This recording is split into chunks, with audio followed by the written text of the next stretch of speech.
హరే కృష్ణ. అందరికీ కూడా మన భాగవత అమృతం కార్యక్రమానికి స్వాగతం అండి. కార్యక్రమం మొదలు పెట్టుకునే ముందు ప్రార్థనలు చేద్దాము. ఓం నమో భగవతే వాసుదేవాయ. ఓం నమో భగవతే వాసుదేవాయ. ఓం నమో భగవతే వాసుదేవాయ. నారాయణం నమస్కృత్య నరం చైవ నరోత్తమం దేవీం సరస్వతిం వ్యాసం తదో జయముదీరయేత్. శృణ్వతాం స్వకదా కృష్ణ పుణ్యశ్రవణ కీర్తన హృదయంతస్థో హి అభద్రాణి విదునోతి సుహృత్సతాం. నష్టప్రాయేషు అభద్రేషు నిత్యం భాగవత సేవయా భగవతే ఉత్తమ శ్లోకే భక్తిర్భవతి నైష్ఠకే. ఓం అజ్ఞానతిమిరాంధస్య జ్ఞానాంజనశలాకయా చక్షురున్మిళితం యేన తస్మై శ్రీ గురవే నమః. శ్రీచైతన్యమనోభీష్టం స్థాపితం యేన భూతలే స్వయం రూపా కదా మహ్యం దదాతి స్వపదాంతికం. వందేహం శ్రీగురో శ్రీయుతాపదకమలం శ్రీగురున్ వైష్ణవాంశ్చ శ్రీరూపం సాగ్రజాతం సహగణా రఘునాథాన్వితం త్వాం సజీవం సాద్వైతం సావధూతం పరిజనా సహితం కృష్ణ చైతన్య దేవం శ్రీరాధా కృష్ణ పాదాన్ సహగణా లలితా శ్రీ విశాఖాన్వితాంశ్చ. హే కృష్ణ కరుణా సింధో దీనబంధో జగత్పతే గోపేశ గోపికా కాంత రాధా కాంత నమోస్తుతే. తప్త కాంచన గౌరాంగీ రాధే వృందావనేశ్వరి వృషభానుసుతే దేవి ప్రణమామి హరిప్రియే. వాంఛాకల్పతరుభ్యశ్చ కృపా సింధుభ్య ఏవ చ పతితానాం పావనేభ్యో వైష్ణవేభ్యో నమో నమః. జయ శ్రీ కృష్ణ చైతన్య ప్రభు నిత్యానంద శ్రీ అద్వైత గదాధర శ్రీవాసాది గౌర భక్త వృంద. హరే కృష్ణ కృష్ణ కృష్ణ హరే హరే హరే రామ రామ రామ హరే హరే.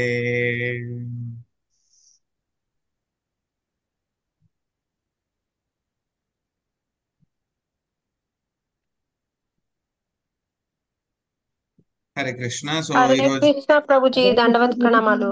హరే కృష్ణ. కృష్ణ ప్రభుజీ దండోత్పన్నం. హరే కృష్ణ. సో ఈరోజు మనము కొత్త అధ్యాయం మొదలు పెట్టుకుంటున్నాము. సో 7వ స్కందము 10వ అధ్యాయం యొక్క అధ్యాయం పేరు భాగవత శ్రేష్ఠుడకు ప్రహ్లాదుడు అనేటువంటి అధ్యాయము. సో ఈ అధ్యాయంలో మొదటి 2 పారాగ్రాఫ్లు సుబ్రహ్మణ్య ప్రభుజీ చదవండి. ఆ తర్వాత శాంతి మాతాజీ మీరు 3 పారాగ్రాఫ్లు చదవండి. తర్వాత 3, 4, 5 పారాగ్రాఫ్లు చదవండి. ఆ తర్వాత చివరి 2 పారాగ్రాఫ్లు లక్ష్మీ మాతాజీ చదవండి. ఇంత గట్టిగా అయితే ఎట్లా చేస్తాను కదా నీవే. హరే కృష్ణ ప్రభుజీ. 10వ అధ్యాయము భాగవత శ్రేష్ఠుడగు ప్రహ్లాదుడు. ప్రహ్లాదునికి ముదమును గూర్చిన పిమ్మట నృసింహ భగవానుడు అంతర్థానము చెందుట ఈ అధ్యాయము వివరించబడినది.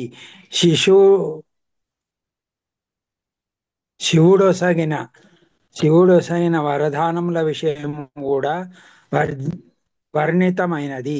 నృసింహదేవుడు ప్రహ్లాదునికి ఒకదాని వెంట ఒకటిగా వరముల నివ్వగోరెను. కాని వాటిని ఆధ్యాత్మిక పథమున అవరోధములని భావించిన ప్రహ్లాదుడు ఏ ఒక్క వరమును కోరలేదు. దానికి బదులు అతడు భగవత్ చరణారవిందములకే సంపూర్ణ శరణాగతుడై ఇట్లు పలికెను: భగవత్ సేవలో నెలకొనిన వాడు స్వీయేంద్రియ ప్రీత్యర్థము ఏదేని కోరినచో విశుద్ధ భక్తుడని, చివరకు భక్తుడని కూడా పిలువబడును. అతడు పిలువబడడు.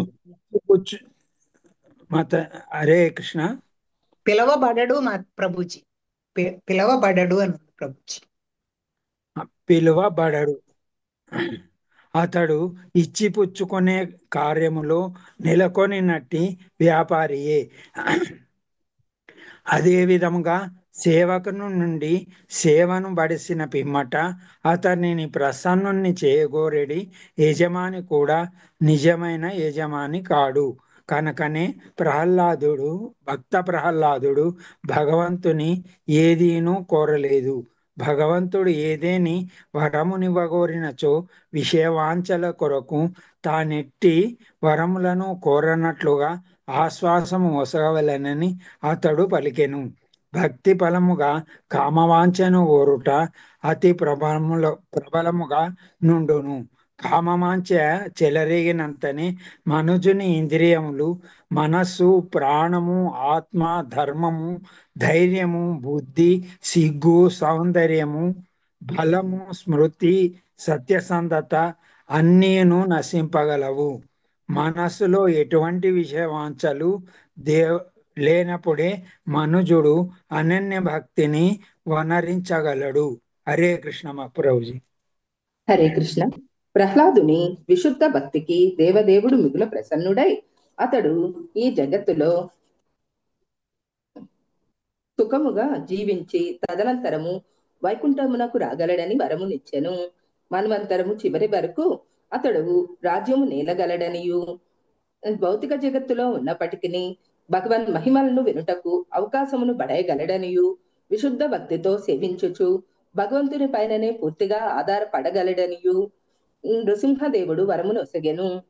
భక్తి యోగము ద్వారా యజ్ఞం ఆచరించుట రాజు యొక్క కర్తవ్యం కనుక ఆ కార్యమును నిర్వహింపమని ఆ దేవదేవుడు అతనికి ఉపదేశించెను. ప్రహ్లాదుడు భగవంతుడు ఒసిగిన దానిని స్వీకరించి తన తండ్రిని ఉద్ధరించమని ప్రార్థించెను. ప్రహ్లాదుని వంటి విశుద్ధ భక్తుడు జన్మించిన వంశమున ఒక్క తండ్రియేగాక 21 తరముల పితరులందరూ మోక్షమును బడేయగలరని ఆ ప్రార్థనకు బదులుగా నృసింహదేవుడు అతనికి ఆశ్వాసం ఒసగెను. తండ్రికి తగిన అంత్యక్రియలు చేయమని కూడా భగవానుడు అతన్ని ఆజ్ఞాపించెను. అచట ఉపస్థితుడై ఉన్న బ్రహ్మదేవుడు అంతటా నృసింహదేవుని పలు రీతుల స్తుతించెను.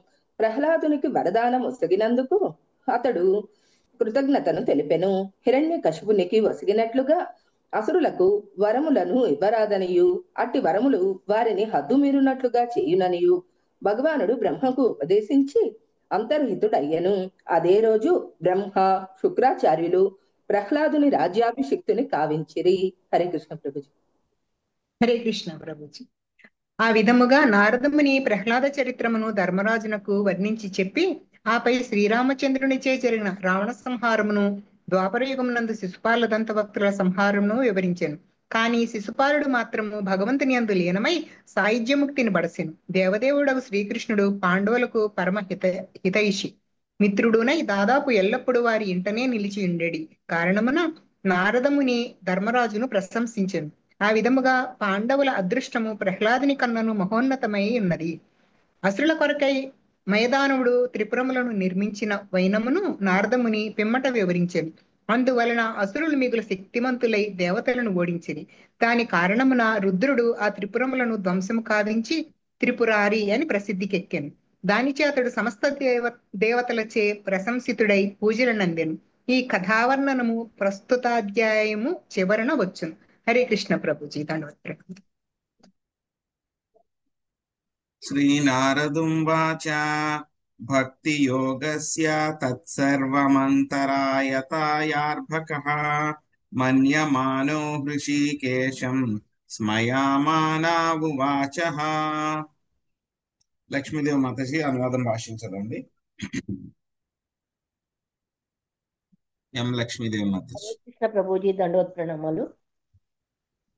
నారదముని పలికెను, ప్రహ్లాదుడు చిన్న పిల్లవాడైనప్పటికీ నృసింహ భగవానుడు వసగగోరిన వరములను గూర్చి వినినంతట అవి భక్తియోగ పదమున అంతరాయములని భావించిన వాడై మందహాసము చేసి ఇట్లు పలుకసాగెను. భాష్యము. ఏవో భౌతిక లాభములను బడయుట భక్తియోగం యొక్క చరమ లక్ష్యము కానే కాదు. భగవత్ ప్రేమయే దాని చరమ లక్ష్యము.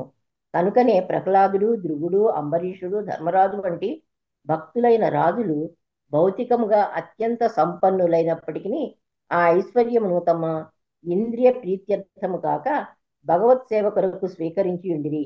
కానీ భౌతిక సంపత్తులను కలిగి ఉండుట ఎల్లప్పుడూ భయావహమే అయి ఉండును. ఏలయనగా ఆ ఐశ్వర్య ప్రభావం వలన మనుజుడు భక్తి నుండి దారి తప్పడి అవకాశం ఉన్నది. అయినను విశుద్ధ భక్తుడు అన్యాభిలాష శూన్యం మాత్రము సంపదలచే తప్పుదారి పట్టడు. పైగా తనకున్నదంతయు అతడు భగవత్ సేవలో వినియోగించును. భౌతిక సంపత్తులచే మనుజుడు మోహితుడైనప్పుడు ఆ సంపత్తులు మాయాదత్తములని భావింపబడును. ఆ సంపత్తులను పూర్తిగా సేవ కొరకే వినియోగించినప్పుడు భగవద్దత్త వరములుగా భక్తి యోగమును ఇనుమడింపచేయుటకు శ్రీకృష్ణుడు వసగిన సౌకర్యములుగా భావింపబడును. హరే కృష్ణ ప్రభుజీ, ధన్యవాదాలు. హరే కృష్ణ. సో కిందటి అధ్యాయంలో చూసాం మనము. సో ఏ విధంగా అయితే కనుక ప్రహ్లాదుణ్ణి ఆయన నరసింహదేవుడు వరాలు కోరుకోమని చెప్తే కనుక ఆయన ఏం చెప్పారు, నాకు ఎటువంటి భౌతిక పరమైనటువంటి కోరికలు ఏమీ కూడా అవసరం లేదు, మాకు మీ యొక్క భక్తి చాలు అని చెప్పారనమాట. అదే విషయాన్ని ఈ అధ్యాయంలో కూడా మళ్ళీ నారదముని మొదటి శ్లోకంలో అదే విషయాన్ని చెప్తున్నారనమాట.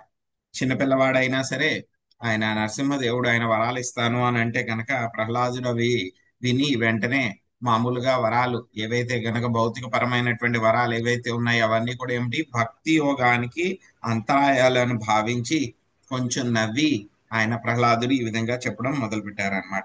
సో ప్రభుపాదుల వారు భాష్యంలో చెప్తున్నారనమాట, యొక్క భౌతిక లాభాలను పొందడం అనేటువంటిది భక్తి యోగం యొక్క చివరి లక్ష్యం కాదు. భగవత్ ప్రేమ పొందడం అనేటువంటిది యొక్క భక్తి యోగం యొక్క చరమ లక్ష్యం అన్నమాట. సో ఏం చేశారు, భక్తులందరూ కూడా ఉన్నారు, గొప్ప గొప్ప భక్తులు, బాగా ధనవంతులు అన్నమాట. ధర్మరాజు గాని, అంబరీషుడు గాని, ప్రహ్లాదుడు గాని, ధ్రువుడు గాని, చూసాం మనం, ఇంకా పృథు మహారాజు గాని, ఇంకా పెద్ద పెద్ద భక్తులు అందరూ అన్నమాట. చాలా ఐశ్వర్యం ఉంది.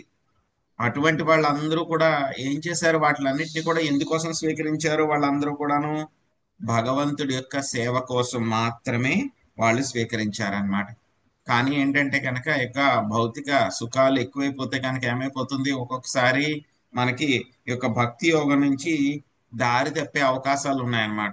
సో దేవతలందరూ కూడా మనం చూసాం, 5వ స్కందంలో చూసాం, దేవతలందరూ కూడా ఏం ప్రార్థనలు చేశారు అక్కడ మనం చూసాం అక్కడ.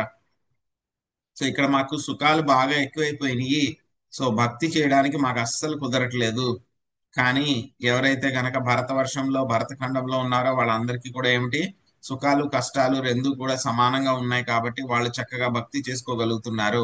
అక్కడ ఆయుర్దాయం చాలా తక్కువైనా సరే భరతఖండం భరతవర్షంలో కొంచెం సేపు చేసినా సరే వెంటనే వాళ్ళకి చక్కటి ఫలితాలు వచ్చి వాళ్ళందరూ కూడా ఎక్కడికి వెళ్ళిపోతున్నారు, వైకుంఠాలకు వెళ్ళిపోతున్నారు. సో కాబట్టి మాకు కూడా ఛాన్స్ దొరికితే బాగుండు, మేము కూడా నెక్స్ట్ జన్మలో అక్కడికి వెళ్తే బాగుండు అని చెప్పి వాళ్ళందరూ కోరుకుంటున్నారు అనమాట. సో భక్తుడు ఎప్పుడు కూడా భగవంతుడి దగ్గర నుంచి ఏది కూడా కోరుకోడు అనమాట. ఎప్పుడైనా సరే ఏమైనా కోరుకున్నాం అనుకోండి, అది ఏమైపోతుంది, that is a business transaction, వ్యాపారం అయిపోతుంది అనమాట. సో నాకు పలానాది ఇవ్వండి, నేను మీకు పలానాది ఇస్తాను, అదేంటిది బిజినెస్ అయిపోయింది అనమాట. సో కాబట్టి ప్రహ్లాద్ మహారాజ్ అటువంటి బిజినెస్ చెయ్యాలని కోరుకోడు అనమాట ఆయన. సో ఆయన వచ్చే శ్లోకంలో అదే విషయాన్ని ఆయన చెప్తారనమాట. శ్రీ ప్రహ్లాదం వాచ మమాం ప్రలోభయోత్పత్త్యా సక్తం కామేషు తైర్వరై తత్సజ్ఞాభీతో నిర్వన్నో ముముక్షాస్త్వాముపాశ్రితః. భాగ్యలక్ష్మి మాతాజీ మీరు అనువాదం భాషించదండి. హరే కృష్ణ ప్రభుజీ. భక్త ప్రహ్లాదుడు పలికెను, దేవదేవ, అసురకులమున పుట్టినందున సహజముగానే నేను కామాసక్తుడనై ఉన్నాను. కనుక ఈ మాయచే నన్ను ప్రలోభ పెట్టకుము. భౌతిక పరిస్థితుల ఎడ మిగుల బీజుడనై ఉన్న నేను లౌకిక జీవనము నుండి ముక్తి నొందగోరుచున్నాను. ఈ కారణముననే నేను నీ పాద పద్మములను ఆశ్రయించితిని. భాష్యం రచించిన శ్రీల ప్రభుపాద వారికి జై. లౌకిక జీవనం అనగా దేహమునకు సంబంధించిన ప్రతిదాని ఎడ ఆసక్తమై ఉండుట అని అర్థము. ఈ ఆసక్తి ఇంద్రియ ప్రీతి అర్థమైన కామవాంఛపై అనగా మైథున భోగముపై ఆధారపడి ఉండును. కామైస్తైస్తైర్ధృత జ్ఞానాహ భౌతిక భోగము పట్ల అమితాసక్తుడైన వాడు సమస్త జ్ఞానమును కోల్పోవును. కృతజ్ఞానాహ భగవద్గీత యందు చెప్పబడినట్లు భౌతిక భోగాసక్తులు నానా విధములకు ఐశ్వర్యములను బడేటకు దేవతార్చనకే ఎక్కువ మొగ్గు చూపుదురు. ముఖ్యముగా వారు దుర్గాదేవిని శివుని అర్చించుచుందురు. ఆ ఆది దంపతుల జంట తమ భక్తులకు సమస్త ఐశ్వర్యములను వసుగుటయే దానికి కారణము. కాని ప్రహ్లాదుడు భౌతిక భోగమునందు విరక్తుడై ఉన్నందున నృసింహదేవుని చరణార విందములని ఆశ్రయించను గాని ఏ దేవతను కాదు. ఎవడేని నిజముగా ఈ భౌతిక జగత్తు నుండి త్రివిధ తాపముల నుండి జన్మ మృత్యు జరా వ్యాధుల నుండి బయటపడగోరినచో భగవంతుని ఆశ్రయించవలసి ఉండును. అతని కరుణ లేనిదే లౌకిక జీవనం నుండి ఎవడునూ బయటపడజాలడు. నాస్తికులు అమిత భౌతిక భోగానురక్తులై ఉందురు. అందువలన అవకాశం దొరికినంతనే వారు అధికాధికముగా భౌతిక భోగమును అనుభవింతురు. కానీ భక్త ప్రహ్లాదుడు ఈ విషయమున అత్యంత సావధానుడై ఉన్నాడు. లౌకికుడైన తండ్రికి పుట్టినప్పటికీ భక్తుడైన కారణమున అతనికి ఎట్టి విషయ వాంఛలు లేకుండెను, అనగా అన్యాభిలాషిత శూన్యం. Thank you Prabhuji. హరే కృష్ణ. దండోత్ప్రణామం. భృత్య లక్షణ జిజ్ఞాసుర్ భక్తం కామేష్వచోదయత్ భవాన్ సంసార బీజేషు హృదయ గ్రంథిషు ప్రభో. లక్ష్మీ పార్వతీ మాతజీ మీరు అనువాదం భాషించదండి. హరే కృష్ణ. నా ఆరాధ్య దైవము సంసారమునకు మూల కారణమైన కామబీజము ఎల్లరి హృదయములలో ఉన్నందుననే విశుద్ధ భక్తుని లక్షణములను ప్రదర్శించుటకు నన్ను ఈ భౌతిక జగత్తునకు పంపితివి. భాష్యము. నిత్య సిద్ధ భక్తులు సాధన సిద్ధ భక్తులను గూర్చి భక్తి రసామృత సింధు అనేది గ్రంథము విస్తృతముగా చర్చ గావించి ఉన్నది. ఏ విధముగా భక్తుడు కావచ్చునో తమ స్వయ ఉపమానము ద్వారా బోధించుటకే నిత్య సిద్ధ భక్తులు వైకుంఠము నుండి ఈ భౌతిక జగత్తునకు అరుదెంతురు. ఈ జగత్తునందలి జీవులు వారి నుండి ఉపదేశమును బడసి భగవద్ధామమునకు మరులుటకు మొగ్గు చూపగలరు. నిత్య సిద్ధ భక్తుడు భగవద్ధాజ్ఞ పైననే వైకుంఠము నుండి అరుదించి విశుద్ధ భక్తుడగుడట్లో అన్యాభిలాషిత శూన్యం తమ స్వీయ ఉపమానము ద్వారా ప్రదర్శించును. ఈ భౌతిక జగత్తునకు వచ్చినప్పటికీ అట్టి భక్తుడు భౌతిక భోగముల ప్రలోభమునకు గురికాడు. నిత్య సిద్ధ భక్తుడైన ప్రహ్లాదుడు దీనికి చక్కని ఉదాహరణము. అతడు మహాభాగవతుడు, అసురుడు, హిరణ్యకశిపుని ఇంట జన్మించినప్పటికీ ఏ విధమైన భౌతిక భోగమునకు అతడు అనురక్తుడు కాలేదు. విశుద్ధ భక్తుని లక్షణములను చూపగోరియే నృసింహదేవుడు వరము నడుగుమని ప్రహ్లాదుడు ప్రేరేపించుటకు యత్నించెను. కాని ఆ భక్తుడు వానిని స్వీకరింపలేదు. పైగా తన స్వీయ ఉపమానము ద్వారా అతడు విశుద్ధ భక్తుని లక్షణములను ప్రదర్శించెను. అనగా తన విశుద్ధ భక్తుని ఈ భౌతిక జగత్తునకు పంపవలనని భగవంతుడు కోరుట గాని ఇచ్చటకు అరుదించుటలో భక్తునికి ఏదో భౌతిక ప్రయోజనము గాని ఉండదు. కానీ భగవంతుడే ఈ భౌతిక జగత్తులో స్వయముగా అవతరించినప్పుడు ఇచ్చట భౌతిక వాతావరణముచే ప్రలోభమునకు గురికాడు. లౌకిక కర్మలతో తనకెట్టి సంబంధము లేనప్పటికీ ఏ విధముగా భక్తుడు కావచ్చునో సామాన్యునికి అతడు బోధించును. అదే విధముగా భగవదాజ్ఞను అనుసరించి ఇచ్చుటకు అరుదించేడు భక్తుడు కూడా విశుద్ధ భక్తుడగుడట్లో స్వీయ నడవడికి ద్వారా ప్రదర్శించును. కనుక విశుద్ధ భక్తుడే బ్రహ్మదేవునితో సహా సకల జీవులను చక్కని ఉపమానమై ఉన్నాడు. హరే కృష్ణ. హరే కృష్ణ. సో ఇక్కడ నిజమైన సీక్రెట్ ఇక్కడ ప్రహ్లాద్ మహారాజు చెప్తున్నారనమాట. సో ఏమంటున్నారు ఇక్కడ ప్రహ్లాద్ మహారాజు? నేను అసురపురంలోనే పుట్టాను. అసుర కులంలో పుట్టినటువంటి వాళ్ళందరూ కూడా ఏమిటి, చాలా న్యాచురల్ గానే సహజ సిద్ధంగానే ఈ యొక్క కోరికలు అవి ఇవి కావాలి అని చెప్పి చాలా ఆసక్తి ఉంటుంది. కానీ మీరు మీ యొక్క మాయ చేత నన్ను దయచేసి ప్రలోభ పెట్టకండి. ఈ యొక్క భౌతిక పరిస్థితులు అంటే కనుక నేను చాలా భయపడిపోయి ఉన్నాను. ఈ యొక్క లౌకిక జీవితం నుంచి నేను ముక్తిని పొందాలని కోరుకుంటున్నాను.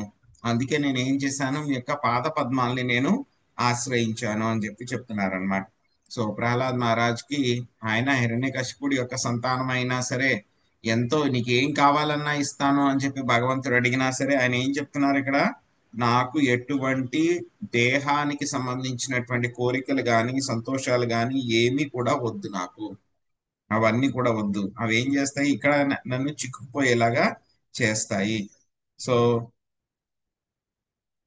సో ఇంకేం చెప్తున్నారు ఆయన, యొక్క భౌతిక జీవితంలో విరక్తుడయ్యి ఆయన ఎవరిని ఆశ్రయించారు, ఆయన భగవంతుడు అయినటువంటి విష్ణువుని లేకపోతే నరసింహ భగవానుని ప్రహ్లాదుడు ఏం చేశారు, ఆయన ఆశ్రయించారు అనమాట. మిగతా దేవతలను ఎవరు ఆశ్రయించలేదు. మిగతా దేవతల దగ్గరికి వెళ్తే కనుక చాలా తేలిగ్గా ఈ యొక్క భౌతిక పరమైనటువంటి సంపదలు, ఐశ్వర్యము, సుఖాలు, భోగాలు ఇవన్నీ కూడా లభిస్తాయి. కానీ ప్రహ్లాద్ మహారాజు వాటిని ఏమీ కోరుకోలేదు కాబట్టి, ఆయన భౌతిక జగత్తు నుంచి ముక్తి కావాలి అని కోరుకుంటున్నారు కాబట్టి, జన్మ మృత్యు జరా వ్యాధుల నుంచి త్రివిధ తాపాల నుంచి బయటపడాలి అని కోరుకుంటున్నారు కాబట్టి ఆయన ఏం చేశారు, భగవంతుడు అయినటువంటి విష్ణువుని మాత్రమే ఆయన ఆరాధించారు అన్నమాట. సో భక్తులకు ఎప్పుడు కూడా ఎటువంటి కోరికలు ఉండవు అనేటువంటి విషయాన్ని కూడా ఆయన ఏం చేస్తున్నారు, ప్రూవ్ చేస్తున్నారు అన్నమాట. సో ఆ విషయాన్ని నిరూపించాలని చెప్పేసే నృసింహ భగవానుడు నీకేమైనా కావాలా కోరికలు అని అడిగారు. అడిగిన వెంటనే ప్రహ్లాద్ మహారాజ్ ఏం చెప్పారు, నాకు ఎటువంటి కోరికలు వద్దు, ఎటువంటి కోరికలు నాకు తీరాలి అని చెప్పి నేనేమి కోరుకోను, నాకు మీ యొక్క పాద పద్మాల యొక్క సేవ ఉంటే సరిపోతుంది అని చెప్పి ప్రహ్లాద్ మహారాజ్ చెప్పారు. ఆ విధంగా శుద్ధ భక్తులు ఎప్పుడు కూడా ఎటువంటి కోరికలు ఉండవు అని చెప్పి నిరూపించడానికి ప్రహ్లాద్ మహారాజు ఆ విధంగా చేయడం జరిగింది అనమాట. సో మనం చూస్తే కనుక రెండు రకాలైనటువంటి భక్తులు ఉంటారన్నమాట. ఒకళ్ళు ఏంటంటే కనుక నిత్య సిద్ధ భక్తులు, రెండవది సాధన సిద్ధ భక్తులు అన్నమాట. స్వామి అవతరించినప్పుడు మనం చెప్పుకున్నాం చాలా సార్లు, స్వామి అవతరించేటప్పుడు, స్వామి అవతరించడానికి ముందు, ఆ తర్వాత కూడా ఉండడానికి కొంతమంది నిత్య సిద్ధ భక్తులు వైకుంఠం నుంచి వస్తారు. వాళ్ళందరూ కూడా స్వామికి ఏం చేస్తారు, రకరకాలైనటువంటి లీలలు చేయడంలో వాళ్ళందరూ కూడా స్వామికి సహకరిస్తారు. ఎప్పుడైతే కనుక ఆ లీలలన్నీ కూడా పూర్తి అయిపోయినాయో, స్వామి వెళ్ళిపోయేటప్పుడో లేకపోతే కనుక స్వామి వాళ్ళకి ఎప్పటిదాకా ఉండమన్నారో అప్పటిదాకా ఆ యొక్క లీలలంతా కూడా పూర్తి చేసి వాళ్ళు కూడా వైకుంఠానికి వెళ్ళిపోతారన్నమాట. సో ఇక్కడ అదే విధంగా ప్రహ్లాద్ మహారాజ్ ఏం చెప్తున్నారు ఇక్కడ, నన్ను యొక్క భౌతిక ప్రపంచంలోకి యొక్క విశుద్ధ భక్తుడిలాగా ఎలాగ ఉండాలి, విశుద్ధ భక్తుడిలాగా ఎలా భక్తి చెయ్యాలి అని చెప్పి వీళ్ళందరికీ కూడా నేర్పించడానికి నన్ను వైకుంఠం నుంచి మీరు రప్పించారు, యొక్క భౌతిక జగత్తుకి మీరు పంపడం జరిగింది. సో కాబట్టి నేను నా యొక్క డ్యూటీ ఇప్పుడు బాధ్యత చేస్తాను అని చెప్పి చెప్తున్నారు అనమాట ఇప్పుడు ప్రహ్లాద్ మహారాజ్. నాణ్యదాతేఖిల గురో ఘటేత కరుణాత్మనః యస్త ఆశిష ఆశాస్తే నసభృత్యా సవైవణిక్. లక్ష్మీ నాగేశ్వరి మాతాజీ మీరు భాష్యము అనువాదము, ఆ తర్వాత భాష్యంలో మొదటి పారాగ్రాఫ్ చదవండి. భక్తులు అసగడి ఫల పుష్పములు దగ్గర నుంచి చందన మాతాజీ చివరి వరకు చదవండి. హరే కృష్ణ మాతాజీ ధర్మప్రాణి. దేవ అఖిల గురు దేనిచో భక్తుని ఎడ పరమ కరుణ కలిగిన నీవు లాభదాయకము కానిదేదో చేయుటకు అతనిని ప్రేరేపింపవు. ఇది ఇట్లుండగా భక్తికి ఫలముగా ఏదో భౌతిక లాభమును కోరువాడు నీ విశుద్ధ భక్తుడు కాజాలడు. నిజముగా అతడు సేవకు ప్రతిఫలమును కోరెడి వనుజుడై ఎగును. భాష్యం. మనుజుడు ఏదో భౌతిక లాభమును బడయుటకు భక్తుని చెందకు లేదా గుడికి వెళ్ళుట సాధారణముగా కనిపించును. అట్టి వ్యక్తి ఇచ్చట వ్యాపారిగా వర్ణింపబడినాడు. ఆర్తో జిజ్ఞాసురదార్థి అని భగవద్గీత పలికినది. ఆర్తుడు అను పదము పీడిత వ్యక్తిని సూచించగా, అర్ధార్థి అను పదము డబ్బు అవసరము కలిగిన వానిని సూచించును.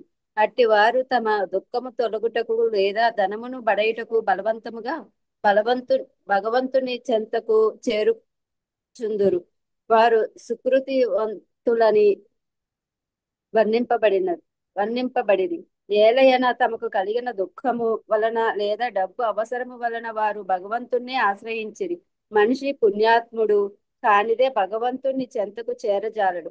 ఆ రీతిగా పుణ్యాత్ముడు ఏదో భౌతిక లాభమును బడసినప్పటికీ దానిని గూర్చి అక్కర కలిగిన వాడు కనుక విశుద్ధ భక్తుడు కాజాలడు.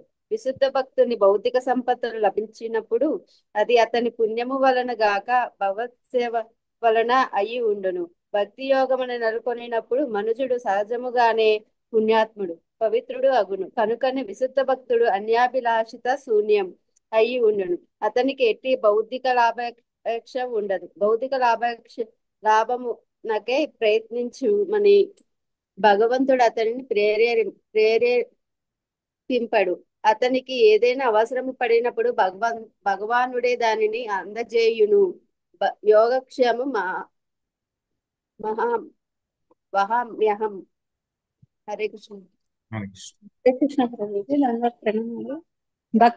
భక్తునొసగడి ఫలపుష్పములు భగవానుడు స్వీకరించని భగవద్గీత ద్వారా ఎరిగిన వారే లౌకికులు కొన్ని మార్లు ఆలయంనకేగి ఫలపుష్పాదులు అర్పించుచుందరు. దీన్ని గురించి శ్రీకృష్ణ భగవానుడు భగవద్గీత 9.16 అందు ఇట్లు పలికిన తత్రం పుష్పం ఫలం తోయం యోమే భక్త్యా ప్రయచ్చతి తదహం భక్త్యా సహృత నామి ప్రయచ్చమనః. పత్రంనైనను పుష్పంనైనను ఫలంనైనను లేదా జలంనైనను ప్రేమతోను భక్తితోను ఎవరేని అర్చించినచో నేను స్వీకరించను. ఆ విధంగా ఏదో ఫలములను పుష్పమును వసుకుట ద్వారా పెద్ద మొత్తంలో ధన ప్రాప్తి వంటి లాభము కలిగినచో అది అది అది మంచి వ్యాపారమే అని వ్యాపారి ధోరణి గల వ్యక్తి తలుచును. అట్టి వ్యక్తులు విశుద్ధ భక్తులుగా పరిగణయబడరు. వారు ఆలయంనకేగి భక్తులమని ప్రదర్శించుకునినను తమ కోరికల శుద్ధిపడని కారణంన వ్యాపారస్తులే అని భావింపబడతారు. సర్వోపాధి నిమిత్తానం తత్వేన నిర్మూలం.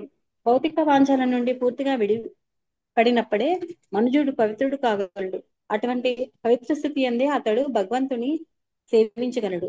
ఋషికేశ సేవకం భక్తి రుచతే. అదే విశుద్ధ భక్తి ఇత సేవ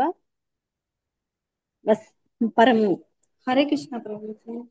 అసాసానో న వైభృత్య స్వామిన్యాశీష ఆత్మనః న స్వామీభృత్య తస్వామ్య మిచ్చన్యోరాతి చాశిషః. రాధమ్మ మాతజీ మీరు అనువాదం భాషించదండి.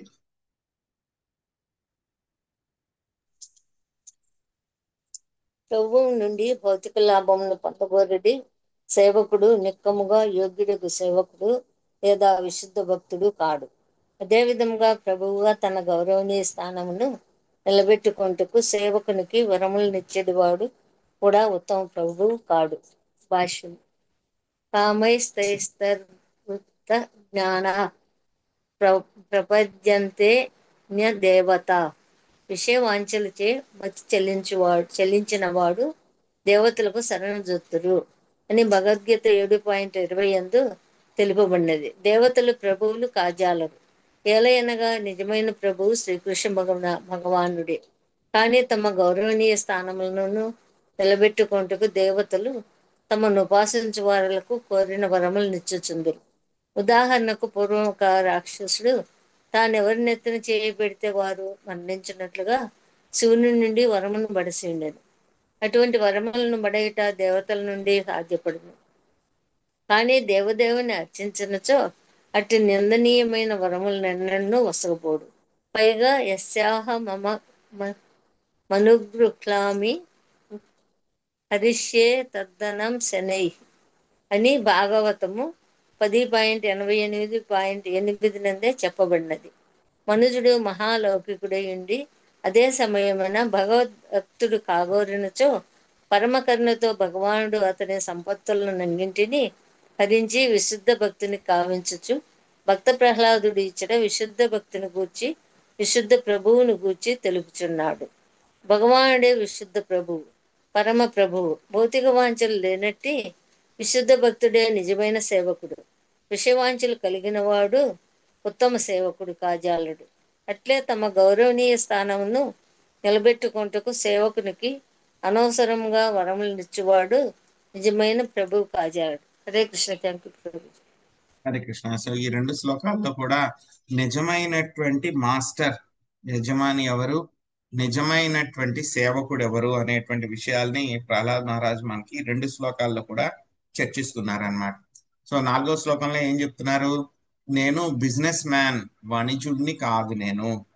అందుకే ఏదో నేను కొంచెం భక్తి చేస్తాను, ఈ భక్తి చేసినందుకు ప్రతిఫలంగా నాకు ఫలానా కోరిక ఇవ్వండి అని చెప్పి నేను ఏది కూడా అడగడానికి నేను ఇష్టపడను అని చెప్పి ప్రహ్లాద్ మహారాజ్ చెప్తున్నారు. మామూలుగా అయితే కనుక కొంతమంది ఏం చేస్తూ ఉంటారు, వాళ్ళు ధార్మికులు అని చెప్పి చెప్పుకుంటూ ఉంటారు.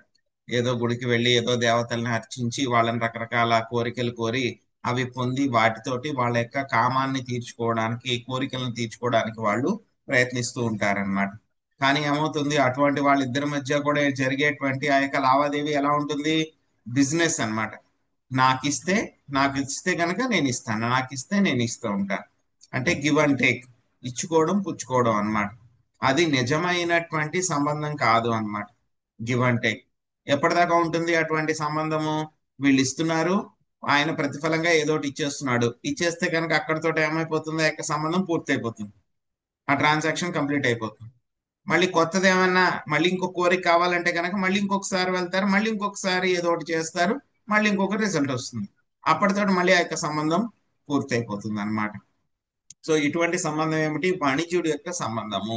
ఆ విధంగా నేను సంబంధం పెట్టుకోవాలి అని అనుకోవట్లేదు అని చెప్పి ప్రహ్లాద్ మహారాజ్ చెప్తున్నారు అన్నమాట. మరి భగవద్గీతలో 4 రకాలైనటువంటి వ్యక్తులు, ఆర్ధో, అర్ధాసురు, జిజ్ఞాసు, జ్ఞానీచ, భరతర్షభ, 4 వ్యక్తుల గురించి చెప్పారు. సో మరి వాళ్ళ గురించి కూడా స్వామి ఏం చెప్పారు? మహాత్ములు అని చెప్పారు వాళ్ళందరినీ కూడా. సో బట్ ఎందుకు అలా చెప్పారు అని అంటే కనుక వాళ్ళ యొక్క కోరికలు తీర్చుకోవాలి అని ఉంది వాళ్ళకి. కానీ ఏం చేశారు వాళ్ళు? ఎవరి దగ్గరికి వచ్చారు వాళ్ళు? దేవాదేవుడు శ్రీకృష్ణ భగవానుడి దగ్గరికి వచ్చారన్నమాట. సో ఎప్పుడైతే కనుక వాళ్ళ దగ్గరికి వచ్చారో, ఇక్కడ ఒకటి స్పెషల్ ఏంటంటే కనుక వాళ్ళకి ఏదైతే కనుక మంచి జరుగుతుందో అటువంటి కోరికలు వాళ్ళు కోరుకుంటే వాటిని ఆయన దయతో శాంక్షన్ చేస్తారు.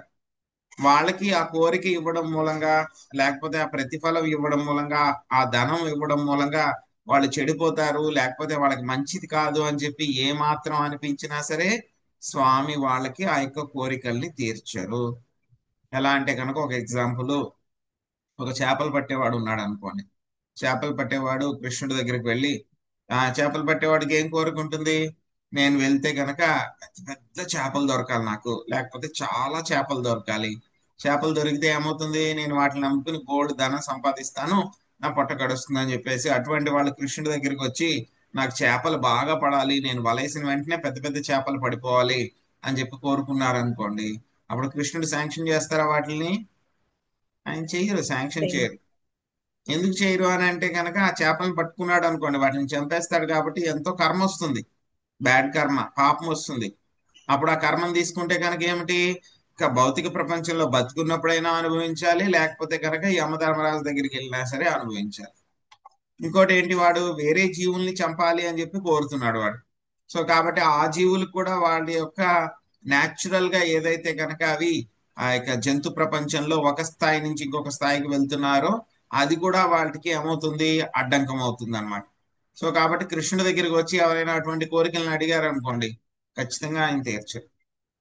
కానీ మిగతా వాళ్ళ దగ్గరికి వెళ్ళి కోరితే కనుక వెంటనే ఇచ్చేస్తారు వాళ్ళు వెంటనే. ఎందుకు అంటే కనుక అది మనకి ఐదవ శ్లోకంలో చెప్తున్నారన్నమాట. అడిగిన కోరికలనల్లా కూడా తీర్చేసేటువంటి వ్యక్తి నిజమైనటువంటి యజమాని కాదు. నిజమైన యజమాని అని అంటే గనక సేవకులకి ఏదైనా ఇస్తున్నారు అని అంటే గనక అది తీసుకోవడం వల్ల వాళ్ళకి మంచి జరుగుతుందా లేదా అని చెప్పి అప్పుడు మాత్రమే ఇస్తాడు ఆయన. అంతేగాని అడిగారని చెప్పేసి తన యొక్క స్థాయి నిలబెట్టుకోవాలని చెప్పేసి ఆయన కోరికల్ని ఏది పడితే వాటిని ఆయన శాంక్షన్ చెయ్యరు. ఏదైతే కనుక సేవకుడికి మంచి జరుగుతుంది, నేను ఫలానాది చేయడం మూలంగా సేవకుడికి మంచి జరుగుతుందని ఏదైతే కనుక అనుకుంటారో ఆయన, అటువంటి కోరికలను మాత్రమే ఆయన తీరుస్తారనమాట. అటువంటి వ్యక్తే నిజమైనటువంటి యజమాని. అటువంటి వ్యక్తి మాత్రమే నిజమైనటువంటి యజమాని. ఇక్కడ ఒక ఎగ్జాంపుల్ చెప్పారు మనకి. ఏం చెప్పారు? ఒక రాక్షసుడు భస్మాసురుడు ఏం చేస్తాడు? శివుడిని అడుగుతారు వరం, నేను ఎవరి తల మీద పెడితే కనుక, చేయి పెడితే కనుక వాళ్ళు వెంటనే భస్మం అయిపోవాలని చెప్పేసి. సో బానే ఉంది. శివుడు ఏం చేశారు, వెంటనే ఆయన శాంక్షన్ చేసేసారు. వాడికి పిచ్చి అనుమానం వచ్చింది అనమాట, ఇది పనిచేస్తుందా లేదా అని చెప్పి చెక్ చేయాలంటే కనుక ఎవరో ఒకళ్ళు కావాలి కదా. అందుకని శివుడి మీద, నీ తల మీద పెడతాను, చెక్ చేస్తాను అంటారనమాట. సో ఆ తర్వాత మళ్ళీ స్వామి మోహిని అవతారంలో వచ్చి ఆ భస్మాసురుడిని నాశనం చేయాల్సి వచ్చింది అనమాట. సో అలాగా మిగతా దేవీ దేవతలు ఇచ్చేటువంటి వరాలు ఆ తీసుకునేటువంటి వాళ్ళకి మంచిదా కాదా, వాళ్ళకి మంచి జరుగుతుందా లేదా అని చెప్పి ఆలోచించరు వాళ్ళు. సో కాబట్టి వాళ్ళు నిజమైనటువంటి యజమాని కాదు. కానీ శ్రీకృష్ణ భగవానుడు విష్ణువు అయితే కనుక వాళ్ళ యొక్క భక్తులకి ఏది మంచిదో అది చేస్తారనమాట. ఎలా అయితే కనుక కుచేలుడు ఏంటంటే కనుక ఆయన పేదరికానికి బాగా అటాచ్ అయిపోయాడు ఆయన. కాబట్టి స్వామి ఏం చేశారు, కుచేలుడికి బోళ్ళంత ధనం ఇచ్చి ఆ పేదరికానికి ఉన్నటువంటి అటాచ్మెంట్ తీసేశారు ఆయన. సో అదే ఒక్కొక్కసారి కొంతమంది భక్తులు చూస్తాం స్టోరీల్లో కూడా ఏంటంటే కనుక మనకి ఏదైతే కనుక భక్తి చేయడానికి అవరోధం ఏదైతే ఉందో, దేన్ని తీసేస్తే కనుక మనం ఇంకా బాగా భక్తి చేయగలమో అటువంటి వాటిని ఆయన తొలగిస్తారనమాట. సో కాబట్టి స్వామికి మనకి ఏది ఇవ్వాలి, ఏది ఇవ్వకూడదు, ఎప్పుడు ఇవ్వాలి, ఎంతవరకు ఇవ్వాలి అనేటువంటిది ఆయనకి బాగా తెలుసు అనమాట. ఎవరైనా భక్తులు వచ్చి బాగా నాకు ధనం కావాలి అని కోరుకున్నారు అనుకోండి, లేకపోతే కనుక నాకు బాగా జ్ఞానం కావాలి అని కోరుకున్నారు, లేకపోతే కనుక నాకు మంచి పేరు రావాలి అని కోరుకున్నా సరే స్వామి చూస్తారనమాట, వీడికి ఆ పాత్ర ఉందా లేదా, అంటే అంతా తీసుకుంటే కనుక వాడు దాన్ని తట్టుకోగలడా లేడా. ఎవరైనా ఒక వ్యక్తికి బాగా బోళ్ళంత పేరు ప్రతిష్టలు ఇచ్చేసారు, ఫేమస్ చేసేసారు అనుకోండి, వాడు దాన్ని తట్టుకుని కూడా ఇంకా భక్తిని కంటిన్యూ చేయగలడా లేడా, అది చూస్తారనమాట స్వామి. లేదు వాడు కంటిన్యూ చేయలేడు అంటే కనుక స్వామి ఇవ్వరు. ఎంతవరకు అయితే కనుక వాడికి అవసరమో అంతే మాత్రం ఇస్తారనమాట. సో అది నిజమైనటువంటి యజమాని చేసేటువంటి పని. ఇంకా నిజమైనటువంటి సేవకుడు అయితే కనుక సేవకుడు ఎలా ఉండాలి, నిజమైనటువంటి సేవకుడు భక్తుడు ఎలా ఉండాలి, స్వామికి ఏది కూడా ప్రతిఫలాన్ని ఆశించి ఏది కూడా చేయకూడదు. కేవలం ప్రేమతోటి స్వామి యొక్క ఇంద్రియాలను తృప్తిపరచడం కోసం మాత్రమే సేవకుడు ఎప్పుడు కూడా తన యొక్క సేవ అనేటువంటిది చేయాలన్నమాట. అదే ఉత్తమ ప్రభువు, అదేవిధంగా ఉత్తమమైనటువంటి సేవకుడు, విశుద్ధ భక్తుడు. సో వీళ్ళిద్దరు గురించి కూడా ప్రహ్లాద్ మహారాజ్ చెప్తున్నారు అనమాట. సో ఇప్పుడు మళ్ళీ చెప్తున్నారు అనమాట, నేను మీ యొక్క సేవకుడిని, నేను ఏది కూడా ఆశించి మీ దగ్గరికి రాలేదు అని చెప్పేసి మళ్ళీ మనకి 6వ శ్లోకంలో చెప్తున్నారు అనమాట. అహం త్వకామస్త్వాద్భక్తం స్త్వం చ స్వామ్యనపాశ్రయః నాన్యదేహవయోరర్ధో రాజసేవకయోరివ. శ్రీదేవి మాతాజీ, అడప శ్రీదేవి మాతాజీ మీరు అనువాదము తర్వాత భాష్యంలో మొదటి పారాగ్రాఫ్ చదవండి, తర్వాత సుబ్బరత్నం మాతాజీ ఆరాధనానాం సర్వేషాం దగ్గర నుంచి చివరి వరకు చదవండి. హరే కృష్ణ ప్రభుజీ. దేవా, నేను నీ నిస్వార్థ సేవకుడును, నీవు నా నిత్య స్వామివి. స్వామి వృత్తుల సంబంధముకు అన్యమైనది మనకు అవసరమే లేదు. నీవు సహజముగానే నా స్వామివి, నేను సహజముగానే నీ భృత్యుడను. మన మధ్య వేరొక సంబంధమే లేదు. భాష్యము. జీవేరా స్వరూపహాయ్ కృష్ణేరా నిత్యదాస్. ప్రతి జీవుడు నిత్య కృష్ణదాసుడే అని శ్రీ చైతన్య మహాప్రభు పలికిరి. శ్రీ కృష్ణ భగవానుడు కూడా భగవద్గీత 5.29 యందు భోక్తారాం యజ్ఞ తపసాం సర్వలోక మహేశ్వరం, సమస్త లోకములకు నేను ప్రభువును, పరమ భోక్తను అయి ఉన్నాను అని పలికెను. భగవంతుని సహజ స్థితి ఇదియే. ఇక అతనికి శరణజొచ్చుటయే జీవుని సహజ స్థితి కాగలదు. సర్వధర్మాన్ పరిత్యజ్య మామేకం శరణం వ్రజ. ఈ సంబంధము కొనసాగినచో స్వామి భృత్యుల నడుమ నిజమైన సుఖము సదా నెలకొనగలదు. కానీ దురదృష్టవశాత్తు ఈ నిత్య సంబంధము చెదిరిపోయినప్పుడు జీవుడు తాను విడిగా సుఖింపగోరి ప్రభువుని తన ఆజ్ఞానువర్తిగా తలంచును. ఈ ప్రకారము సుఖమెన్నడును కలగబోదు. అలాగుననే ప్రభువు కూడా సేవకుని కోరికలన్నింటినీ తీర్చిన అవసరము లేదు. అతడట్లు కావించినచో నిజమైన స్వామి కాజాలడు. ఈ పని చేయవలసినదే అని యజమాని నిజమైన ప్రభు ఆజ్ఞాపించగలడు. నిజమైన సేవకుడు వెంటనే ఆ ఆజ్ఞను అమలుపరచును. భగవంతునికి జీవునికి నడుమ ఈ సంబంధము నెలకొనంత వరకు నిజమైన సుఖమే కలగదు. జీవుడు ఆశ్రమతత్వము ఆశ్రయతత్వము సదా ఆధీనమున ఉండువాడు కాగా, భగవానుడు జీవిత చరమ లక్ష్యమై విషయతత్వము ఉన్నాడు. లౌకిక ప్రపంచమున చిక్కుబడిన దుర్భాగ్య జనులు దీని నెరుగజాలరు. నతే మిదుహం స్వార్థగతిం హి విష్ణుం. ప్రకృతిచే మోహపరవశులై ఈ భౌతిక జగత్తునందలి సర్వులు జీవితమునందలి ఏకైక లక్ష్యము విష్ణు భగవానుని ఆశ్రయించుటయేనని ఎరుగకున్నారు. హరే కృష్ణ ప్రభు. హరే కృష్ణ. ఆరాధనానాం సర్వేషాం విష్ణురారాధనం పరం తస్మాత్ పరతరం దేవి తదీయానాం సమర్చనం. మానవ జన్మ యొక్క మహోన్నత లక్ష్యము విష్ణువునకు సంతృప్తి పరచుటయే ననియు, తన సేవకుని సంతృప్తి పరిచినప్పుడే ఆ దేవదేవుడు సంతృప్తి పడుననియు శివుడు పార్వతీదేవికి దుర్గాదేవికి వివరించినట్లు పద్మపురాణము చెప్పబడినది. కనుక శ్రీ చైతన్యులు గోపీ భర్తు పదకమలయోర్ధ సదా సానుదాస అని ఉపదేశించిరి. తాను దాసాదాసునిగా నెలకొనున్నట్లు చేయమని ప్రహ్లాదుడు నృసింహదేవుని ప్రార్థించెను. భక్తి యోగ విధానముగా ఇదియే తనకు భగవంతుడు ఆజ్ఞాపాలకుడు కావాలనని తలచినంతనే అట్టి స్వార్థపూరిత భక్తునికి ప్రభువుగా నగుటకు దేవదేవుడు తిరస్కరించును. భగవద్గీత 4.11 యందు శ్రీకృష్ణ భగవానుడే ఏ తదా మాం ప్రపద్యంతే తాంస్తదైవ భజామ్యహం. ఎవరు ఏ విధంగా నన్ను శరణుజొచ్చుదురో వారిని ఆ విధంగా నేను అనుగ్రహింతును. లౌకికులు సాధారణంగా భౌతిక లాభమును వైపుకు మొగ్గు చూపి ఎందురు. అట్టి కల్మష స్థితిలో నిలిచి ఉన్నంత వరకు మనుజుడు భగవద్ధామమును చేరుట ఎనడి లాభము బడయజాలడు. హరే కృష్ణ. హరే కృష్ణ. సో ఇక్కడ ఈ శ్లోకంలో ఏం చెప్తున్నారు ప్రహ్లాద్ మహారాజు? నేను మీ యొక్క న్యాచురల్ సర్వెంట్, మీ యొక్క ఎటువంటి సేవకుడిని? ఎప్పటికీ కూడా మీ యొక్క నిస్వార్థ సేవకుడిని. మీకు సేవ చేయడం ద్వారా నేను ఏది కూడా పొందాలి అని చెప్పి కోరుకోవట్లేదు. అలాగే ఏం చెప్తున్నారు? మీరు నా యొక్క నిత్య స్వామి, ఎటర్నల్ మాస్టర్. ఎప్పటికీ కూడా మీరు నాకు యజమాని.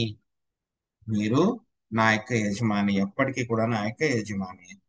సో కాబట్టి ఏమిటి? నేను ఎప్పుడు కూడా న్యాచురల్ గా మీ యొక్క సేవకుని, నేను, మీరేమో నా యొక్క యజమాని. మన ఇద్దరి మధ్య ఇంతకు మించి వేరే ఎటువంటి సంబంధము కూడా లేనే లేదు. కేవలము యజమాని సేవకులు అటువంటి సంబంధం మాత్రమే ఉంది అని చెప్పేసి ప్రహ్లాద్ మహారాజు మనకి చెప్తున్నారన్నమాట. జనరల్ గా అయితే కనుక భౌతిక ప్రపంచంలో ఎవరైనా సరే సర్వెంట్ కింద ఉండాలి అంటే కనుక ఎవ్వరు ఇష్టపడరు. ప్రతి ఒక్కళ్ళు కూడా నేను బాస్ కింద ఉండడానికి ఇష్టపడతారు. ఆఫీస్లో మనం ఎవరికైనా సరే సేవకుడి కింద ఉండడానికి ఇష్టపడతామా? కుదిరితే కనుక అందరికంటే కూడా బాస్ కింద ఉండడానికి మనం ప్రయత్నిస్తాం. అందుకే ప్రతి ఒక్కడు కూడా ప్రయత్నిస్తూనే ఉంటాడు, ప్రతి ఒక్కడు బాస్ అవ్వాలని ప్రయత్నిస్తూనే ఉంటాడు. అందుకే ఏం జరుగుతుంది? ఆఫీస్లో పుట్టుకోవడం అనమాట. నాకు రావాలి ప్రమోషన్, నేను పెద్దోడిని అవ్వాలి, అందరినీ నేను కంట్రోల్ చేయాలి అని చెప్పి ప్రతి ఒక్కడు కూడా ఎప్పుడు కూడా ప్రయత్నిస్తూనే ఉన్నాడు. కానీ ఇక్కడ మాత్రం ఏం చేస్తున్నారు? భక్తులైతే ఎప్పుడు ఎలా ఉంటారు? నేను ఎప్పుడు కూడా ఎలా ఉండాలి? దాసుల యొక్క దాసుడిని, భగవంతుడి యొక్క దాసుడి కింద కూడా ఉండాలని వాళ్ళు కోరుకోరు. భగవంతుడి యొక్క దాసుల యొక్క దాసుడు. అందుకే చైతన్య మహాప్రభు మనకు చెప్పారు, గోపీ భర్తు ప్రద కమలయో పాద దాసాను దాస. ఆ యొక్క స్వామి యొక్క గొప్ప విశేషమైనటువంటి భక్తురాళ్ళైనటువంటి గోపికల యొక్క దాసుల యొక్క దాసుడని నేను. సో అది నా యొక్క నిజమైనటువంటి స్థితి. జీవుడు యొక్క నిజమైనటువంటి స్థితి ఏమిటి? కృష్ణుడి యొక్క దాసుడు. అందులోనూ కూడా ఎలాగ కృష్ణుడి యొక్క దాసుడు? ఆ యొక్క శ్రీకృష్ణ భగవానుడి యొక్క నిత్య సేవికలు, గొప్ప భక్తులైనటువంటి గోపికల యొక్క దాసుల యొక్క దాసులు. డైరెక్ట్ సర్వెంట్ కూడా కాదు. ఇది నిజమైనటువంటి సంబంధం అన్నమాట. సో అందుకే మనకి ప్రభుపాద్ గారు చాలా చెప్తారు, మనకి ప్రతిసారి కూడా చెప్తారు ఏమిటి, జీవుడు ఏం చేయాలి, భగవద్గీతలో స్వామి చెప్పినట్లు సర్వధర్మాన్ పరిత్యజ్య, మొత్తం అన్నింటికి కూడా వదిలిపెట్టి ఏం చేయాలి, మనము శ్రీకృష్ణ భగవానుడి యొక్క పాద పద్మాలని పూర్తిగా మనము ఆశ్రయము శరణు తీసుకోవాలి అన్నమాట. సో ఎప్పుడైతే కనుక ఇటువంటి సంబంధం ఏర్పడుతుందో, ఇటువంటి సంబంధం ఉంటుందో, యజమాని అదే విధంగా సేవకుడు యొక్క సంబంధం ఉంటుందో, అక్కడ యజమాని కూడా ఆనందంగా ఉంటాడు, సేవకుడు కూడా ఆనందంగా ఉంటాడు. కానీ మనం ఏం చేస్తున్నాం, ఇక భౌతిక ప్రపంచానికి ఎప్పుడైతే కనుక వచ్చామో మనం ఏం చేస్తున్నాము, నా యొక్క కోరికలు తీర్చేవాడు ఆయన, నేను చెప్పినట్లు నా యొక్క కోరికలు తీర్చాలి అని చెప్పి మనము ఎప్పుడైతే కనుక ఆ యొక్క ఎక్స్పెక్టేషన్ పెట్టుకున్నామో, స్వామి అటువంటి వాళ్ళకి యజమాని కింద ఉండడానికి ఆయన ఇష్టపడరు అనమాట. ఆయన అటువంటి వాళ్ళకి నేను యజమాని కింద ఉండను అంటారు అనమాట. అందుకే ఆయన ఏం చెప్తున్నారు, స్వామి భగవద్గీతలో చెప్పారు, ఏ ధామాం ప్రపంచంతి తాంస్తదైవం భజామ్యహం, ఎవరు నన్ను ఏ విధంగా ఆశ్రయం పొందుతారో అదే విధంగా నేను వాళ్ళకి ఆ యొక్క రక్షణ అనేటువంటిది నేను వాళ్ళకి వసుగుతాను అని చెప్పేసి స్వామి చెప్తున్నారు. వాళ్ళని ఆ విధంగా నేను అనుగ్రహిస్తాను అని చెప్పి చెప్తున్నారు అనమాట. అదే విషయాన్ని ఇక్కడ చెప్తున్నారు అనమాట. సో మనం ఎప్పుడు కూడా ఎలా ఉండాలి, భగవంతుడి యొక్క సేవకులు కాదు, భగవంతుని యొక్క సేవకుల యొక్క సేవకుల యొక్క సేవకులు అన్నమాట. సో 7వ శ్లోకంలో ప్రహ్లాద్ మహారాజ్ అల్టిమేట్ గా ఆయనకు కావాల్సినటువంటి కోరికని ఆయన కోరుకుంటారనమాట. సో ఏ విధంగా కోరుకుంటారు అనేటువంటిది మనం చూద్దాం. యది దాస్యసి మే కామాన్ వరాంస్త్వం వరదర్శభ, కామానాం హృదయ సంరోహం భవతస్తు వృణే వరం. సుభరత్ మాతజీ మీరు చదివారండి? చదివాం ప్రభుజీ. ఓకే, భావని మాత చదవండి. అనువాదం భాష్యం 2 చదువు. విన్నారా మాతాజీ? హరే కృష్ణ, ఉన్నాను ప్రభు. 7వ శ్లోకం కదా ప్రభు? అవును మాతాజీ. హరే కృష్ణ. దేవా, వరదాతలలో శ్రేష్ఠుడా, నేను కోరిన వరమును ఇవ్వదలిచినచో నా హృదయం నా ఎట్టి కోరిక కలుగునట్లుగా అనుగ్రహింపమని నిన్ను ప్రార్థించును. భాష్యము. శ్రీకృష్ణ భగవానుని ఎట్టి వరము అడగవలెనో శ్రీ చైతన్య మహాప్రభు ఉపదేశించి ఉండిరి. నా ధనం నా జనం నా సుందరిం కవితాం వా జగదీశ కామయే మమ జన్మని జన్మనీశ్వరే భవతాద్ భక్తి రహితుకి త్వయి. ఓ జగదీశ, నేను నిన్ను ధనమును గాని అనుయాయులను గాని అందమైన భార్యను గాని అడుగను, అవన్నీయును లౌకిక వాంఛలే. కానీ నేనేదైనా వరమును అడగవలసి వచ్చినచో ఏ జన్మను బడిసినప్పటికీ అన్ని పరిస్థితుల్లో నీ భక్తిలో నిలిచినట్లుగా అనుగ్రహింపమని నేను ప్రార్థించదు. భక్తులు ఎల్లవేళలా వాస్తవమైన స్థితిలోనే నిలిచి ఉందురు, కానీ మాయావాదులు అందుకు భిన్నముగా సమస్తమును నిరాకారముగా లేదా శూన్యముగా మార్చివేయగోరుదురు. ఎవడునూ శూన్యముగా ఉండిపోలేడు, ఏదో కొంత అతడు పొందవలసియే ఉండెను. కనుకనే భక్తుడు వాస్తవ పదం నిలిచిన వాడే ఏదో ఒక దానిని పొందగోరును. అతడు దేనిని పొందగోరునో ప్రహ్లాదుని వాక్యము ద్వారా చక్కగా తెలుపబడినది. స్వామి, నీ నుండి నేను వరమును అడగవలసియే ఉన్నచో నా హృదయమున విషయవాంఛ లేనట్లుగా అనుగ్రహింపమని ప్రార్థించను. భగవంతుని సేవించవలన కోరిక ఎంత మాత్రమో భౌతికము కాదు. Hare Krishna. Thank you. Hare Krishna. So చివరిగా ఇంకా ప్రహ్లాద్ మహారాజు కోరేసుకున్నారు. ఏం కోరుకున్నారు ఆయన, మీరు నిజంగా కనుక నాకు ఏదైనా సరే కోరిక తీర్చాలి అని అనుకుంటే కనుక నా మనసులో ఎటువంటి కోరికలు కూడా రాకుండా చెయ్యండి అని అడుగుతున్నారు. చూడండి ఎంత చక్కగా అడిగారు ప్రహ్లాద్ మహారాజు. సో చైతన్య మహాప్రభు కూడా ఇదే విషయాన్ని మనకు చెప్పారు. నా ధనం నా జనం నా సుందరి కవితాం వా జగదీశ కామయే మమ జన్మని జన్మనీశ్వరే భవతాద్ భక్తి అహైతుకిత్వయి. ఏమంటున్నారు ఆయన యొక్క చైతన్య మహాప్రభు మనకి, నేను ధనాన్ని గాని అనుయాయుల్ని గాని అందమైన భార్యను గాని ఏది అడగను, అవన్నీ కూడా ఏంటి లౌకిక వాంఛలే. కానీ ఏదైనా వరాన్ని అడగాలి అని అనిపిస్తే కనుక ఏమని అడుగుతారంటున్నారు, ప్రతి జన్మలో కూడా మమ జన్మని జన్మనీశ్వరే భవతాద్ భక్తి రహైతుకిత్వయి, అన్ని పరిస్థితుల్లో కూడా నీ యొక్క భక్తిలో నెలకొనేలాగా నాకు చెయ్యండి అని చెప్పి కోరుతున్నారు అనమాట. సో మాయావాదులను అడిగితే కనుక అంతా శూన్యం చేసేయండి, నేను మీలో కలిసిపోవాలి అని చెప్పి వాళ్ళు కోరుకుంటారు. యాక్చువల్గా వాళ్ళు శూన్యం చేయమంటారు, అది కూడా వాళ్ళకి కోరికే అనమాట. సో కానీ భక్తులు కూడా ఏంటి ఇంకో రకంగా కోరుకుంటారు. భక్తులు కూడా ఏం కావాలని కోరుకున్నారు ఇక్కడ ప్రహ్లాద్ మహారాజు, అన్యాభిలాషిత శూన్యం, నాకు ఆయన ఆల్రెడీ అన్యాభిలాషాస్త శూన్యం అనే స్థాయిలోనే ఉన్నారు ఆయన. బట్ ఏంటంటే కనుక ఫ్యూచర్ లో కూడా ఎప్పుడు కూడా నాకు ఎటువంటి కోరికలు కూడా కలగకూడదు, భౌతిక వాంఛలు ఏవి కూడా కలగకూడదు. సో అటువంటిది వరాన్ని నాకు ఇవ్వండి అని చెప్పి చెప్పారనమాట. తర్వాత మనకి 8వ శ్లోకంలో యొక్క భౌతిక పరమైనటువంటి కోరికలు ఉంటే కనుక దాని వల్ల మనకి ఎటువంటి ప్రతికూలమైనటువంటి ప్రభావాలు కలుగుతాయి అనేటువంటిది 8వ శ్లోకంలో చెప్తున్నారనమాట. ఇంద్రియాణి మన ప్రాణ ఆత్మా ధర్మో ధృతిర్మతే హ్రీం శ్రీస్తేజ స్మృతిం సత్యం యస్య నశ్యంతి జన్మనా. మేడం హరే సునీత కృష్ణ ప్రభు. మాతాజీ, మీరు అనువాదము తర్వాత భాష్యంలో ఉపయోగింపజాలడు వరకు చదవండి. ఆ తర్వాత పద్మిని మాతాజీ మీరు మాయావాద తత్వవేత్తల దగ్గర నుంచి చివరి వరకు చదవండి, తర్వాత పేజీలో. హరే కృష్ణ ప్రభుజీ. దండవత్సరం. దేవా, జీవితారంభము నుండియే కామము వలన ఇంద్రియ కలాపములు, మనస్సు, ప్రాణము, దేహము, ధర్మము, ధైర్యము, బుద్ధి, సిగ్గు, ఐశ్వర్యము, తేజస్సు, స్మృతి, సత్యసంధత అన్నియును నశించును. భాష్యం బై శ్రీల ప్రభుపాదికి జై. కామం హృద్రోగం అని భాగవతం నందు చెప్పబడినది. లౌకిక జీవనము అనగా మనుజుడు కామం అనేది బలీయమైన రోగముచే పీడితుడైన నాడని అర్థము. ఇక మోక్షం అనగా కామవాంఛ నుండి విడుదలయే. ఏలయనగా అట్టి కోరికల వలనే జీవుడు నిరంతర జన్మ మృత్యువులను బరియవలసి వచ్చును. జీవుని కామవాంఛ తీరనంత వరకు పలు జన్మలు తప్పవు. కనుకనే విషయవాంఛల వలన మనుజుడు నానా రకములగు కర్మలను చేయుచు, నానా దేహములను బడియుచు, ఎన్నడను తృప్తి చెందని కోరికలకై యత్నించుచుండును. దీనికి ఏకైక పరిష్కార మార్గము భక్తి యోగ అవలంబనమే. అది మనుజుడు వాంఛారహితుడై నప్పుడే ఆరంభమగును. అన్యాభిలాషిత శూన్యం. అన్యాభిలాష అనగా విషయవాంఛ ఎనియు, శూన్యమనగా దాని నుండి విడివడి ఉండుటయనియు అర్థము. ఆత్మకు ఆధ్యాత్మిక కర్మలు, ఆధ్యాత్మిక కోరికలే ఉండును. దీనినే శ్రీ చైతన్యులు మమ జన్మని జన్మనీశ్వరే భవతాద్ భక్తి రహైతుకి త్వయి అని వర్ణించిరి. శ్రీకృష్ణ భగవానుని అనన్య భక్తియే ఆధ్యాత్మిక కోరిక. కానీ ఈ ఆధ్యాత్మిక కోరిక తీరుటకు మనుజుడు విషయవాంఛల నుండి తప్పక బయటపడవలెను.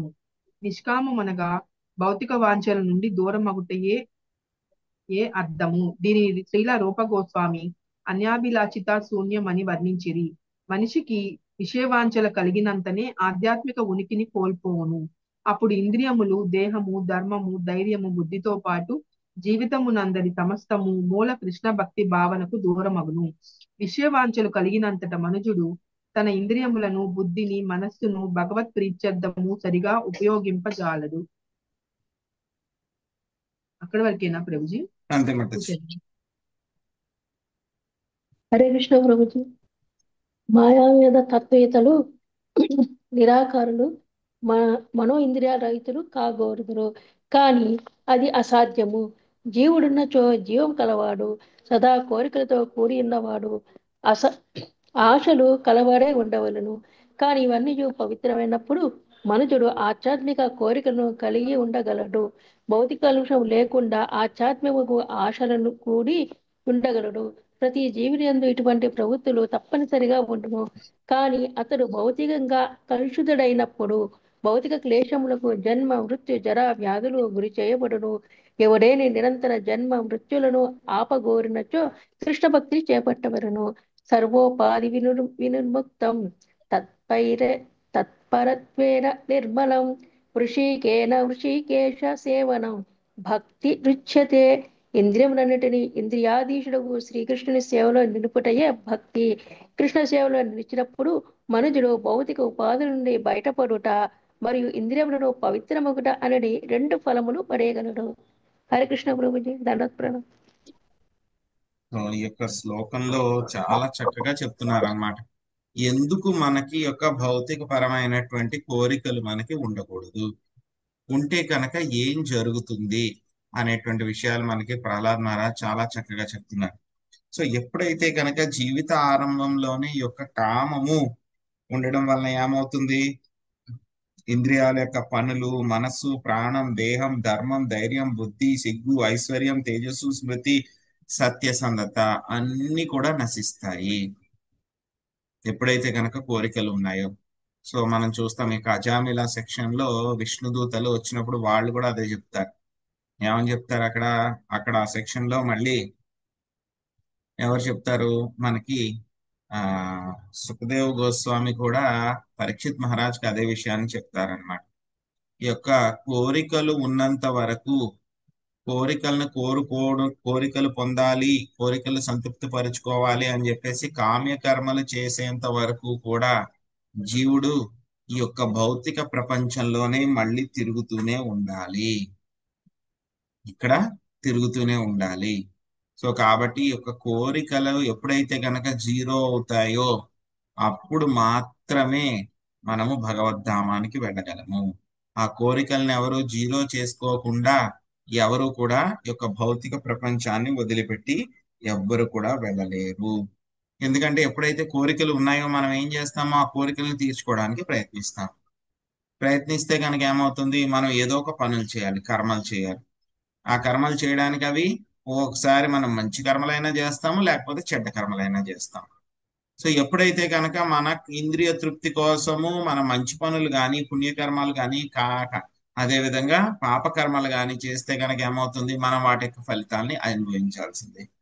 అవి అనుభవించాలి అని అంటే కనుక మళ్ళీ జన్మ తీసుకోవాలి. ఆ జన్మ తీసుకుని మళ్ళీ ఆ జన్మలో కూడా మన యొక్క కోరికల్ని మనం సంతృప్తి పరచుకోవడానికి ప్రయత్నిస్తాం. మళ్ళీ మనం కొత్త రకాలైనటువంటి కర్మలు చేసి మళ్ళీ మన పుణ్యము పాపము ఇలాగ మనం ఎన్నో జన్మల నుంచి ఎంతో పుణ్యము పాపం వీటిలన్నిటినీ కూడా కూడబెట్టేసుకున్నాం. మనం చాలా ఉంది, పెద్ద లోడ్ ఉంది మనకి వెనకాల. ఈ జన్మలో మనం తెచ్చుకుంది ఏంటంటే కనుక చాలా చాలా తక్కువ అన్నమాట. మన గోడంలో చూస్తే కనుక బోల్డ్ అంత ఉంది మనకి వెనకాల. అది క్లియర్ అవ్వడానికి మనం ఎన్ని జన్మలు తీసుకోవాలో ఏంటో కూడా మనకు తెలియదు అన్నమాట.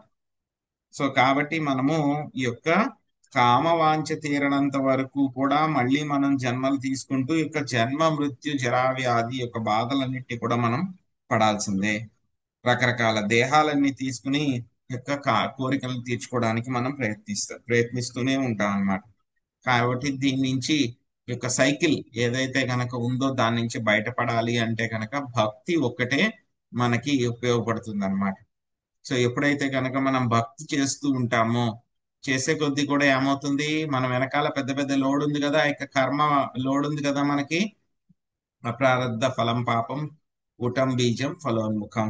ఏదైతే కనుక ప్రారబ్ధం ఉన్నా అప్రారబ్ధం ఉన్నా ఊటం బీజం ఏ స్థాయిలో ఉన్నా సరే మొత్తం అన్ని కూడా ఏమైపోతాయి, భక్తులకి నాశనం అయిపోతాయి, డిస్ట్రాయ్ అయిపోతాయి అన్నమాట. భక్తి చేస్తూ ఉంటే మనకు తెలియకుండానే మనం వెనకాల అయిపోతూ ఉంటుంది అనమాట.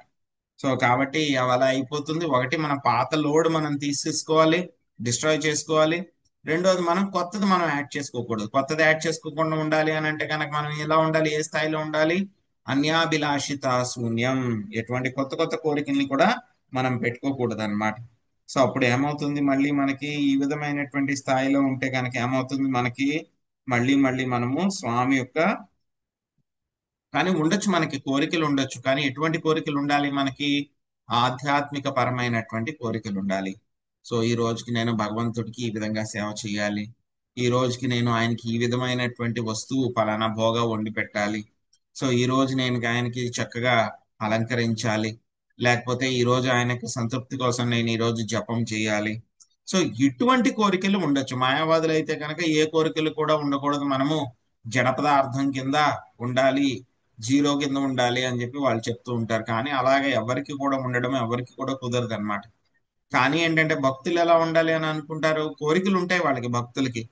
కానీ ఎటువంటి కోరికలు, వాళ్ళ యొక్క ఇంద్రియ తృప్తి కోసం కాకుండా భగవంతుడి యొక్క ఇంద్రియాలకి వాళ్ళు భక్తులు సంతోష పెట్టాలి అని చెప్పి ఎప్పుడు కూడా ప్రయత్నిస్తూ ఉంటారు అనమాట. సో ఎప్పుడైతే కనుక మనిషికి యొక్క కోరికలు కలుగుతాయో వెంటనే ఏమవుతుంది, ఈ యొక్క ఆధ్యాత్మికమైనటువంటి ఉనికిని మనిషి కోల్పోతాడు అనమాట. సో అదే విషయాన్ని మనకి ఇక్కడ చెప్తున్నారు అనమాట. సో నిజమైనటువంటి యొక్క భక్తి అంటే కనుక ఏమిటి అని అంటే కనుక ఇంద్రియాలన్నింటినీ కూడా ఆ యొక్క హృషికేశుడు, హృషికములు అంటే ఇంద్రియాలు, వాటినన్నిటిని కూడా ఆ యొక్క హృషికేశుని యొక్క సేవలో నిలపడమే నిజమైనటువంటి భక్తి. అప్పుడు ఏమవుతుంది, ఆ విధంగా చేస్తే కనుక మొత్తం అన్ని రకాలైనటువంటి భౌతిక ఉపాధులు అంటే కనుక డెసిగ్నేషన్స్ ఏవైతే ఉన్నాయో వాటి నుంచి, కోరికల నుంచి కూడా బయటపడి అప్పుడు ఇంద్రియాలు పూర్తిగా పవిత్రీకరించబడిన తర్వాత అప్పుడు ఏమవుతుంది, ఆ యొక్క సేవ చేస్తే కనుక రెండు రకాలు. ఒకటి మనకి భౌతిక పరమైనటువంటి డెసిగ్నేషన్స్ పోతాయి, రెండవది మనకి ఇంద్రియాలన్నీ కూడా పవిత్రీకరం అవుతాయి అన్నమాట. సో అప్పుడే ఏమవుతుంది, హృషికేశ సేవనం భక్తి ఉచ్యతే. సో మనకి ఇంద్రియాలని ఆ యొక్క హృషికేశుడైనటువంటి శ్రీకృష్ణ భగవానుడి యొక్క సేవలో ఉంచడమే దాన్ని ఏమంటారు, భక్తి అని చెప్పబడుతుంది అనమాట. ఆ విధంగా భక్తి చేస్తే కనుక రెండు రకాల ఫలితాలు కలుగుతాయి. సో ఒకటేమిటి, మనకి భౌతిక పరమైనటువంటి ఉపాధులు, మెటీరియల్ డెసిగ్నేషన్స్ ఏవైతే కనుక నేను పలానా వాడిని, లేకపోతే నేను పురుషుణ్ణి, నేను యజమానిని, నేను పలానా ఉద్యోగిని, పలానా కులానికి చెందినటువంటి వాడిని, పలానా మతానికి చెందినటువంటి వాడిని, లేకపోతే కనుక నేను పలానా దేశానికి, లేకపోతే రాజ్యానికి, లేకపోతే కనుక ఆ యొక్క రాష్ట్రానికి సంబంధించిన వాడిని అని చెప్పి, ఈ కులం నాది, సో నేను మనిషిని, మానవుడిని, లేకపోతే కనుక నేను మగవాడిని, ఆడవాళ్ళని. సో ఇటువంటి ఉపాధులు ఏవైతే కనుక మనం పెట్టుకున్నామో అవన్నీ కూడా నాశనం అయిపోతాయి. ఇంకోటి ఏమిటి, మనకి ఇంద్రియాలన్నీ కూడా పవిత్రీకృతలు అవుతాయి అన్నమాట. సో ఆ తర్వాత మళ్ళీ ప్రహ్లాద్ మహారాజు 9వ శ్లోకంలో ఏం చెప్తున్నారు అనేది మళ్ళీ మనం తర్వాత కంటిన్యూ చేద్దాం. హరే కృష్ణ. హరే కృష్ణ ప్రభుజీ. వెనకాల ఫోటోలో ఉన్న దేవతల ఎవరు ప్రభుజీ? ప్రహ్లాదుడి తర్వాత తెలియదు మాతాజీ. Okay. Hare Krishna. Thank you. Simhaswami కదండి. అవును, నరసింహస్వామి, లక్ష్మీదేవి, ప్రహ్లాదుడు కాకుండా మిగతా వాళ్ళు ఎవరని అడుగుతున్నారు, నాకు తెలియదండి అని. ఓకే. హరే కృష్ణ ప్రభుజీ. దండవత్ ప్రణామాలు. హరే కృష్ణ. వాంఛా కల్పతరుభ్యశ్చ కృపా సింధుభ్యేవ చ పతితానాం పావనేభ్యో వైష్ణవేభ్యో నమో నమః. అనంత కోటి వైష్ణవ వృందకి, శ్రీల ప్రభుపాదికి, నితాయ్ గౌర ప్రేమానందే హరి హరి. లక్ష్మీ నరసింహ భగవాన్ కి, ప్రహ్లాద్ మహారాజ్ కి, నారద ముని కి, युधिष्ठिर महाराज की, निताय गौर प्रेमानंदे हरि हरि बोल. हरे ధన్యవాదాలు ప్రభుజీ. హరే కృష్ణ. హరే కృష్ణ. మళ్ళీ మనం వచ్చే శనివారం కలుసుకుందాం. ఓకే ప్రభుజీ. మళ్ళీ వచ్చే శనివారం కలుసుకుందాం. 1 వీక్. ఓకే ప్రభుజీ. మధ్యలో క్లాసెస్ లేవా ప్రభుజీ? మధ్యలో క్లాసెస్ లేవా?